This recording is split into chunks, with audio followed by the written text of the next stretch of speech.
Hello, everyone. Welcome into the Coach Chris Oliver Show. I'm Chris Wells. Coach will join me in just a few moments. This week, we'll take a look back at the Blue Raiders' 21-4 win at Campbellsville in the Battle of Highway 55. Blue Raiders retain the Highway 55 Traveling Trophy for a third consecutive year. Now lead the all-time series 5-4 over the Tigers of Campbellsville. We'll also preview Lindsey Wilson's regular season finale with Kentucky Christian. That's coming up this Saturday at Blue Raiders Stadium. It's senior day at Blue Raiders Stadium as the Blue Raiders send off their seniors for their final home game of their careers. That is at 1:30 p.m. Central Time at Blue Raiders Stadium. That's the kickoff. Senior Day is at 1:05 p.m. Central Time, and we'll have the coverage right here on the Lindsey Wilson Sports Network. You can join Bob Boone and myself beginning at 12:45 as we get you set for Lindsey Wilson football. That's this coming Saturday with Kentucky Christian. Also on our Student Athlete Spotlight this week, Lou Bunning joins me. We're going to step away for 1 minute. We'll come back with Coach. This is the Coach Chris Oliver Show on the Lindsey Wilson Sports Network.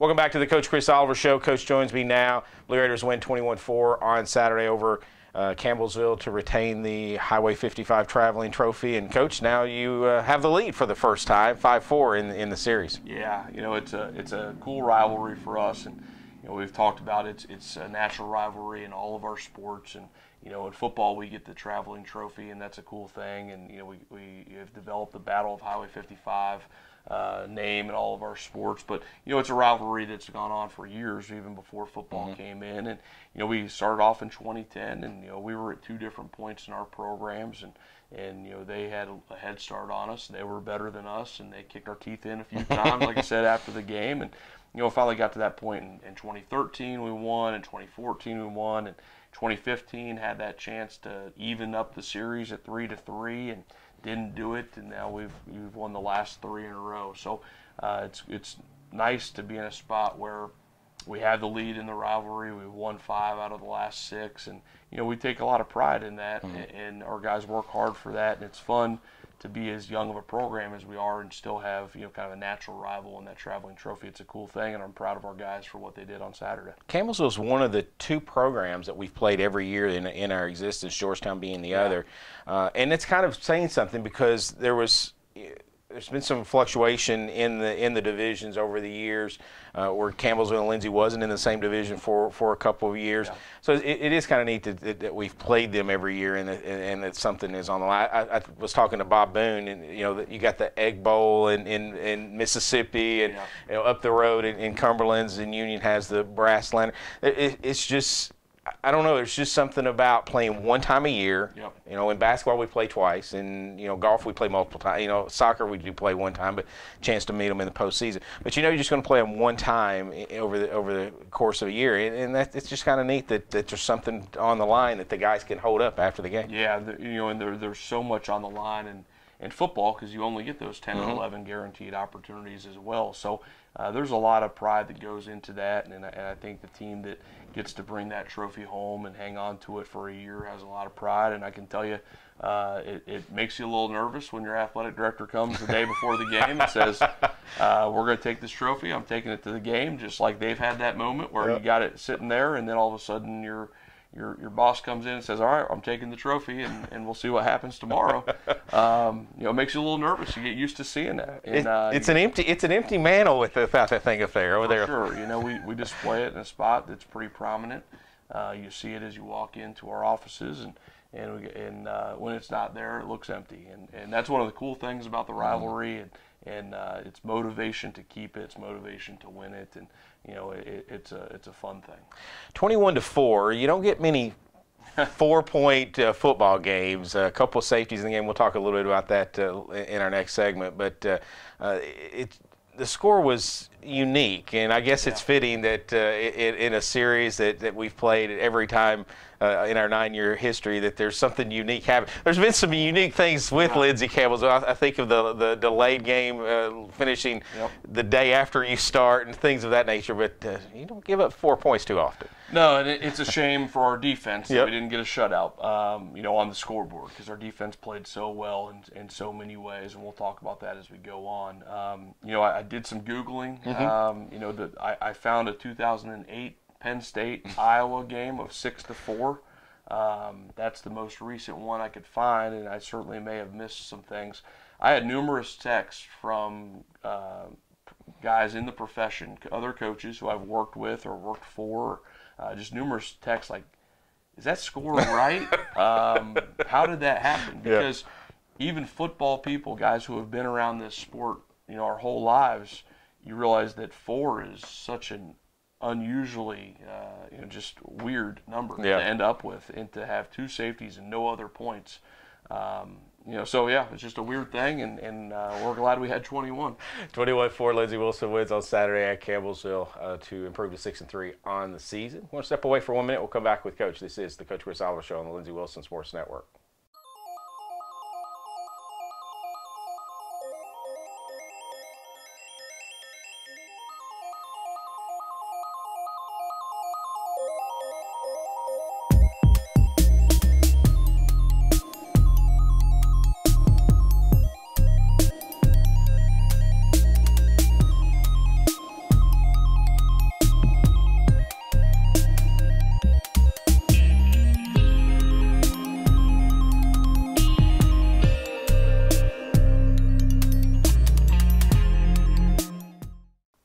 Welcome back to the Coach Chris Oliver Show. I'm Chris Wells. Coach, you mentioned your defense played so well. Just throw a few numbers out at you.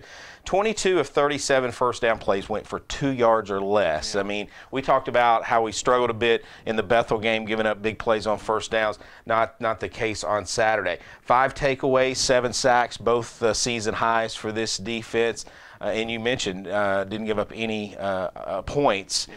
Just a really dominating performance. Yeah, for sure. Really proud of those guys. They did so great, and they were prepared. They worked hard throughout the course of the week, and we didn't know which quarterback we were going to see, and ended up preparing for some things that they did some other things more because of their quarterback situation and who they ended up playing. So I thought we really adjusted well too, because there were some things that they did that probably weren't the bigger part of our defensive game plan based on who we thought was going to play. So I thought we adjusted really well. We made a lot of big plays, stopped some drives, obviously blocked some field goals, and just forced them to have a really rough day on offense. Really proud of how our defense played. Yes, the shuffling of quarterbacks didn't seem to bother you guys at all. I thought the communication was terrific. It's something that I noticed along the front seven is the fact that they knew who was in the game at all times, and maybe that's something you think, well, of course they know, but I mean, you can lose that if you're not paying attention. And I thought your guys did a terrific job of that. Yeah, and you're playing a team that has played 9 or 10 games and has kind of morphed on offense throughout the course of the year, depending upon who was in. They've played 3 quarterbacks, which is a struggle, but they've also changed on offense depending upon who was in. And, you have one of the best players in the conference in Kendon Young, and you have to find ways to get him the football. I thought we did a great job of not allowing him to be a big factor in the game on offense and special teams. So, those are things that you prepare for. You're right. It sounds simple to think, we know who's in the game. And how that's going to play out. But for players, when you're trying to adjust and trying to make sure we have the calls and execute, that's not quite that simple. I thought our guys did an awesome job. Let's transition to your offense. Wasn't the greatest of performances. A lot of the long balls just didn't. There wasn't completions. It was a windy afternoon. I'm not trying to make excuses, but the long ball, we just didn't hit them as much as I know you would hope that we did. But we did a couple. I know the one to Jay Godlike was big in the game.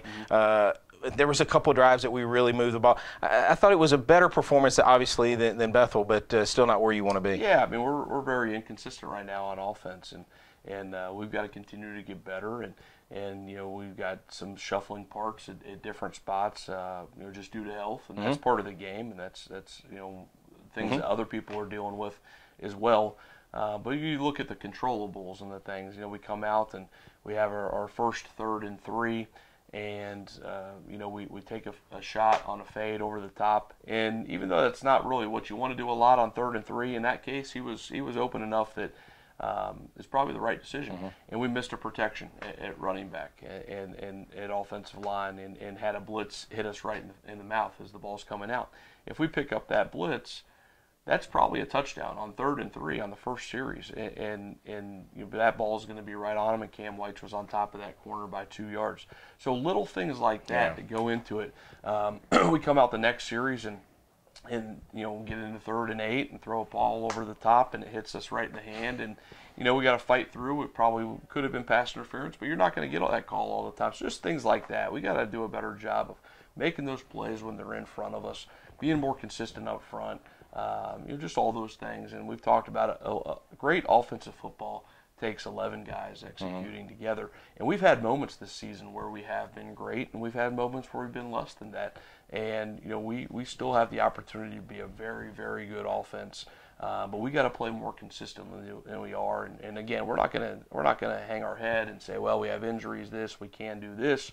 We don't do this as well. We are who we are, but we still have a lot of talent. We have a lot of players that should be extremely confident what they can do. And we just got to continue to keep getting better. I mean, it's the last week of the regular season, but we're not a finished product, and we got to continue to get better than we were on Saturday.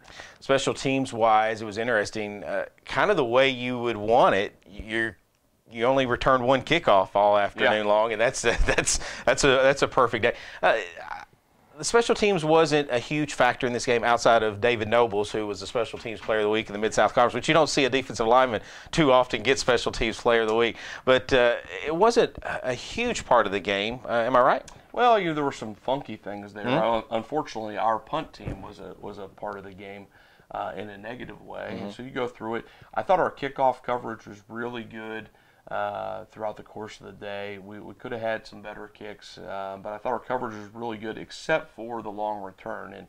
And believe me, they earned the holding. It was the right call, but there were still some other things with our coverage on that one that wasn't quite up to par with some of the other kicks, and we just got to continue to give effort on that team. We've been outstanding on kickoff all year, and that was one we throttled down and took a play off a little bit, and it got to us. Our punt team, we had a high snap, and you got to, just like a receiver, if it hits you in the hands, we're going to tell you need to catch it. It was a little bit high. It was not an easy catch. Should have been caught. Should have been kicked.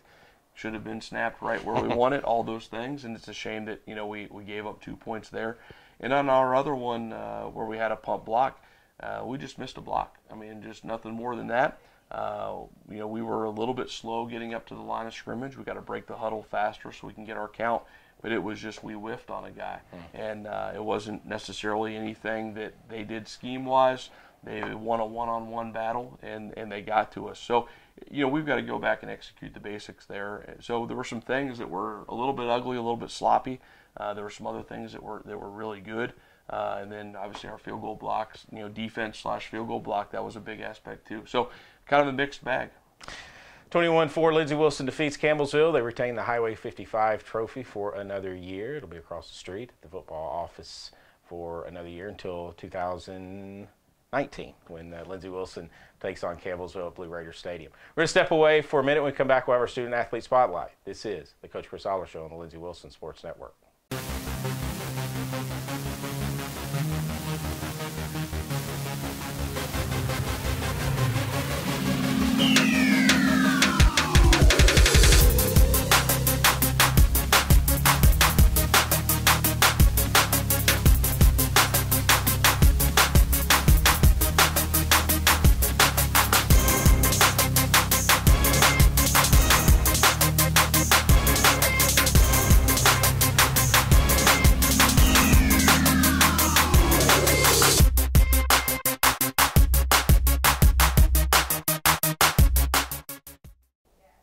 Welcome back to the Coach Chris Oliver Show. I'm Chris Wells. Student Athlete Spotlight time, and this week we have Lou Bunning, a junior center on this Lindsey Wilson football team from Fort Thomas Highlands. Yes, sir. You're part of a couple of state. Were you two state championships there? Correct. I only played high school football my freshman and senior year, so both those years we won. So got 2 rings from up there, so That's not bad. yeah, not bad. Are they having a good season? Yeah, they play Anderson County, I think, this Friday, who's undefeated in the second round, so it should be a good matchup. But I think they should be able to get it done and get to meet Cuff Cap again in the third round, so that's always exciting.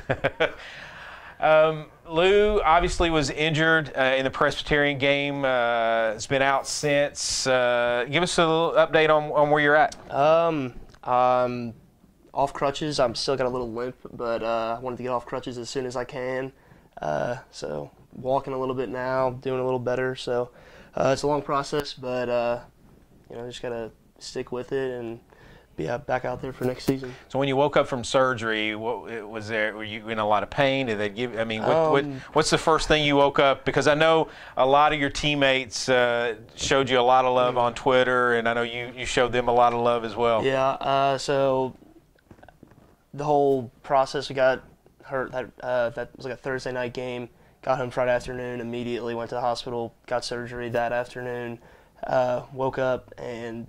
Yeah, I was in a pretty good amount of pain based on what they did in my surgery, but they had me on some good meds, and my 3 roommates actually came up that Friday night, and my girlfriend came, and just having all the people there to help take care of me, and then all the guys show me love on Twitter and Instagram, everything, and just hearing from them really motivated me to want to get better and get back for our next game, which was that Cincinnati Christian game, and that's when I got back to school, and I was just happy to be here, be back with the guys, because I care about them so much, and I hated being away from them, and it's just it's tough. You were on the sideline. I think you were in a wheelchair. I was in a wheelchair. Yeah. That had to be excruciating. Yeah, you had to hate that. Yeah, I did, but I had, I think Joe Gressett wasn't playing that game, and he was wheeling me around. A couple of the other offensive linemen were kind of protecting me, so that was it was funny, but it was fun at the same time. It's a brotherhood, offensive lineman. I mean, yeah. you look at the stat sheet, and you guys don't get a lot of love on stats. Sometimes no love on stats.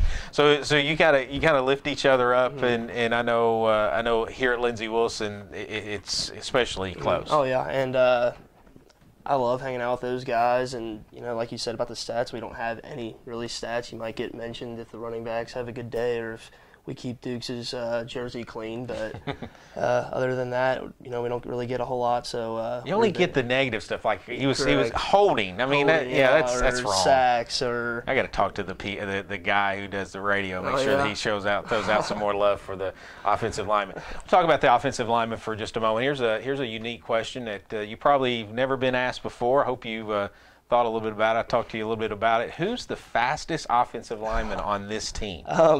Obviously, it's not you right now. Not right now. During the conditioning tests, probably Isaac Keller moves really well, and he's in really good shape for an offensive lineman. Eli Cross moves well. He's obviously out too, but when he gets back, he'll be fast again. I'd like to think I was up there with those guys before this happened. Hopefully, I can get back to that. Yeah, probably Isaac Keller. He moves real well. During the off season, during the summer, you guys got to work out. You got to make sure that, because that first week back from school, or first week of fall camp, that could be tough if you're not working out during the summer. It shows who's working and who hasn't been, and you definitely want to be one of the guys that passes the conditioning test, because we have conditioning club during camp, and if you're one of the guys that fails, camp's already hard as it is. After practice, you go and run more. So you want to be one of those guys that doesn't have to do that. Now, you redshirted your first year here at Lindsey. You've played the last three. You've went against all kinds of defensive linemen over the last 4 years. Who's the toughest defensive lineman you ever went up against in practice?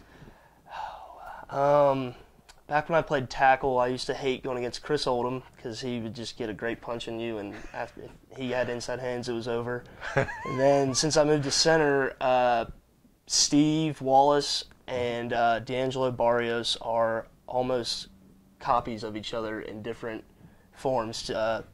Tex is just a younger form of Steve, I think, and getting to go against both of those guys, they're both strong as oxes, and it's they have other fun with me sometimes in practice. How difficult was it transitioning to center? It was difficult because tackle, you have one guy next to you, and then the only other person outside of you is just like the boundary. So there's not a whole lot of help out there. It's kind of you got a one-way go. Going to center, you go against more of the beefy guys on the D line, not the speed rushers. So it was definitely a big transition, but I think I handled it well, and Absolutely. I found a home at center, and I think that's probably where I'll stay. But yeah, I enjoy center a lot. Now, our quarterbacks are in the gun 95% of the time. Is it weird when they go under center? A little bit. We practice it every Thursday. We go under center, but yeah, it's different having them under there. We don't really ever do it, so when they're under there, it's a little different. What are the best qualities of a center? What do you have to do well in order to be successful? I think you got to be a leader for sure, and as an offense or any football position, you got 11 guys on the field, and as the center, you're controlling 5, and that's the majority compared to what the quarterback's controlling himself and the other guys, but as a center, you're controlling that whole unit, and the whole offense moves as the offensive line moves. So I think you got to be a leader, and you got to lead that group, and I think you got to be smart too, because some front calls might work better against certain defenses, and certain plays might work better against this way. So you got to know all 5 positions and what their assignments are to put them in the best situation to help the offense move. Is there one defense that you like, an aggressive defense? You like a pass? Is there one that you prefer playing up against as opposed to the other? I like blocking 4-man fronts more than 3-man fronts. 3-man front, I'm covered, normally head up every play, but 4-man fronts where you start getting the down blocks and I start getting more double teams, and that's a lot of fun. Talking to Lou Bunny in our Student Athlete Spotlight this week, center junior. He's a junior center on this Lindsey Wilson football team. What do you like to do off the field? I enjoy hanging out with my guys, just going to doing anything with them really, going to like other games. I like to fish, but it's wintertime, so it's not going to go well here for the next couple months. But yeah, just play video games, all that stuff, just be involved with everybody on the team, just hanging out. You guys we mentioned how close the offensive line group is, but as an entire football team, you guys do hang out together. It's not just once you leave the football field, you scatter. I mean, you guys do like to hang out with one another. For sure, and especially the offensive line too. We are a bunch of goofy guys and just do everything together. But yeah, the whole team, we're together like in the dorms or at like school activities, like other teams' games, like soccer games or volleyball games. Like we all sit together.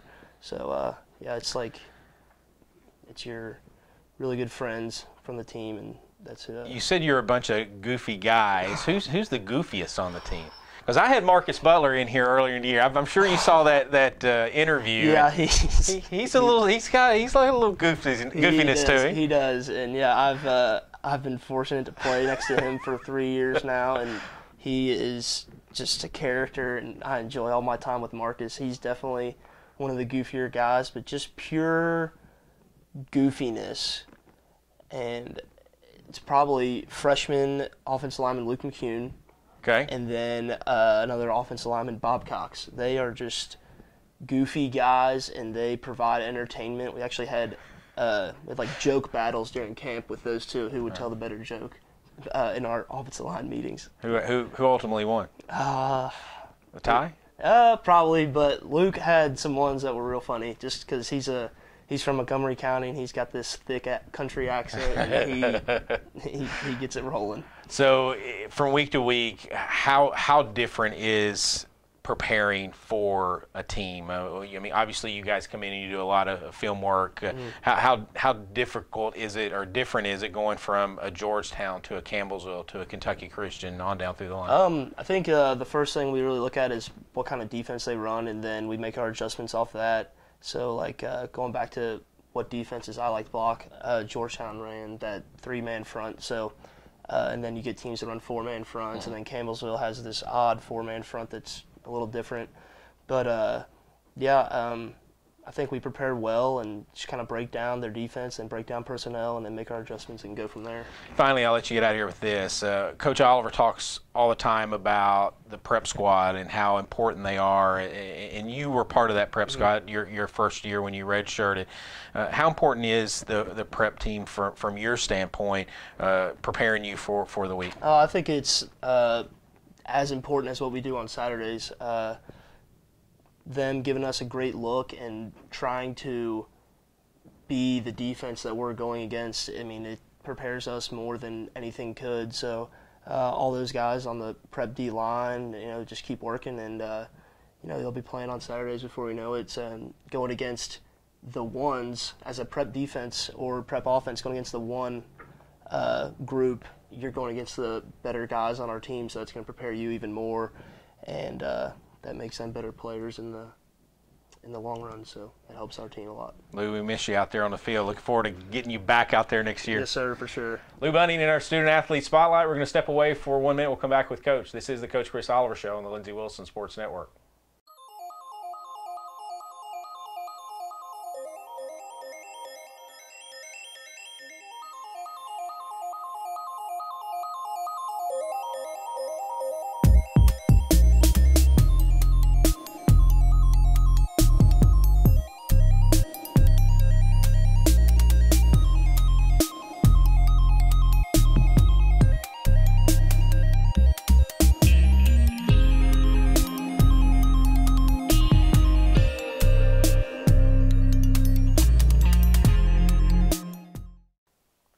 Welcome back to the Coach Chris Oliver Show. Coach rejoins me now. Coach, it's just there's so much to say about Lou Bunting. He's such a high character guy, a guy who is a program guy, a guy that you love having on the field, off the field. He's a captain on this team. You don't earn that. You usually don't give that out. You earn it, and I think just an incredible young man. Yeah, and especially for him to earn that as a junior, I think that just tells you how much trust we as coaches have in him and what his teammates think of him. To earn that before your senior year, tells you just a little bit more about what the expectations are and what he's done and what he's earned. You're exactly right. And he's a great young man. And, had a setback this year. He's handled that with just class and professionalism and still maintained his leadership role. I mean, it's impressive to watch him, be a guy who's not playing for us right now, but still has a voice and still, gets after his teammates in a good way. And guys listen to him. It's not, well, you're not playing, so we're not. I mean, that's not the dynamic at all, which is healthy in a lot of ways. But also just shows how much respect our guys have for him and what he's earned, and he's a great young man. Before we go through our team players of the week, we had 2 players of the week in the Mid-South Conference this week. Cameron Dukes, the offensive player of the week, and as we mentioned, David Nobles, the special teams player of the week. Now let's go through the Lindsey Wilson list. Yeah, on defense this week, we gave it to the entire defense who played. We felt like they earned it. We wanted to give a special award sticker to Rob Carter and Stevie Miller. If we had just picked a couple, those guys stuck out most.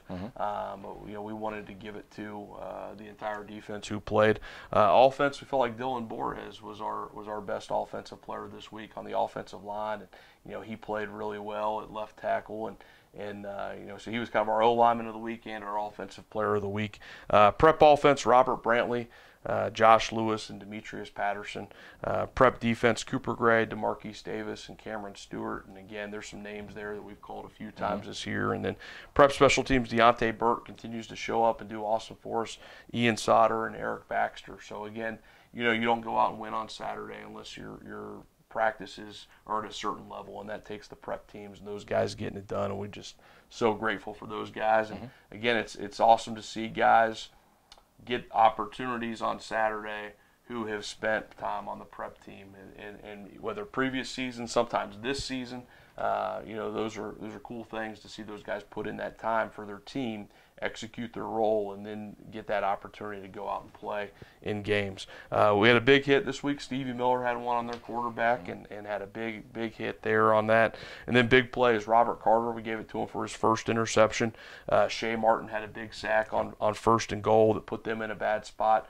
the 2 field goal blocks by David Nobles that we referenced earlier. Michael DeLeon had an interception. We'd like to see him run a little faster on that return. So I'm going to put that on. I'm going to put that on video just so his teammates can give him a hard time. Damani Jenkins on the interception, and Trent Mueller deflected that. Prior to that, Darius Clark on a touchdown on fourth and 9 or whatever that was. It was a good decision at quarterback, but Darius did a great job getting to the first down to the sticks, cutting back in. Making guys take a bad angle, and then George Gregory had a big block on that down the field that turned that from a first down into a touchdown. Those guys had big plays.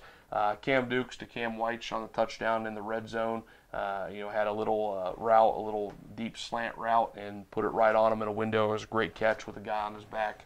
And then Jay Godlock on the 4th down catch leading up to that in the red zone. We had one where our quarterback rolled to the right and came back and threw it to Jay. It was a great catch in the flat. So a lot of big plays that contributed to us getting that win and bringing that trophy back to Columbia. 21-4, Lindsey Wilson wins on Saturday over Campbellsville. You can go on the Lindsey Wilson Athletics YouTube channel. We had put a short highlight package together if you want to see a few of those things. It's kind of neat. This Saturday, Lindsey Wilson will host Kentucky Christian, our regular season finale at Blue Raiders Stadium. It's Senior Day, Coach, and let's talk. Let the folks know about Senior Day festivities. Well, every senior class just has different dynamics and different things, and we're so proud of these guys for the time that they've put into our program. And we anticipate we'll start at 1:05 with the ceremony, and we want to get all the fans out of the parking lot. We love tailgating. We want to get fans out of the parking lot and into the stadium, before 1 o'clock, so that we can honor these guys and thank them for their time that they've put into our program. And we certainly hope that our season will continue, depending upon rankings. And we got to go 1-0 first before anything else. But this will be their last home game. That's one thing we know, and we want to honor those guys and get out there. So we're just thankful for them, and we want to go out and honor them not only before the game, but we want to honor them with our effort and how we go through the game, and focus on 1-0, and we'll worry about the rest of it later. This is a big opportunity for us, and we want to send the senior class out the right way in their last home game. And Kentucky Christian comes to town.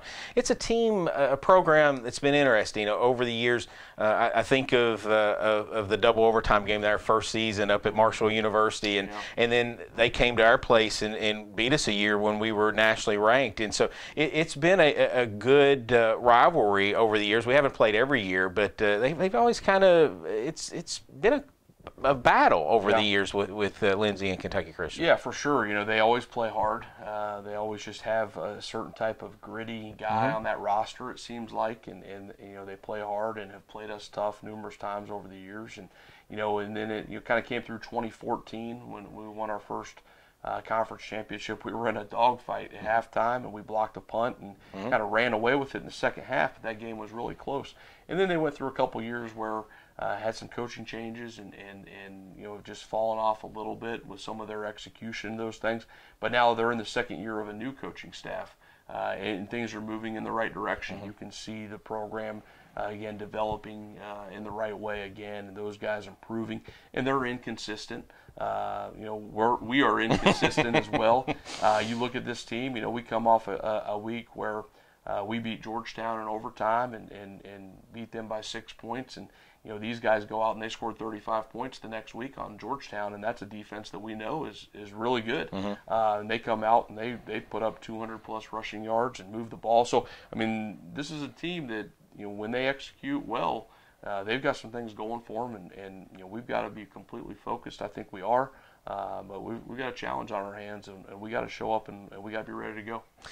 That's this Saturday, 1:30 p.m. Central Time at Blue Raider Stadium. Lindsey Wilson and Kentucky Christian. Remember, Senior Day festivities will begin at 1:05 inside the stadium. So get there a little bit early to start your tailgating a little bit early, and then get into the stadium probably a few minutes earlier than you're used to, so we can honor our seniors in their final home game of their careers. Lindsey Wilson wins the Highway 55 trophy once again this year for a third straight year with a 21-4 victory over Campbellsville. 1:30 p.m. Central Time at Blue Raider Stadium. Lindsay and Kentucky Christian. We're on the air at 12:45 with our pregame show right here on the Lindsey Wilson Sports Network. Hope you'll join us on Saturday at Blue Raider Stadium. That'll do this week's show. For Coach and Lou Bunny, I'm Chris Wells. This has been the Coach Chris Oliver Show on the Lindsey Wilson Sports Network.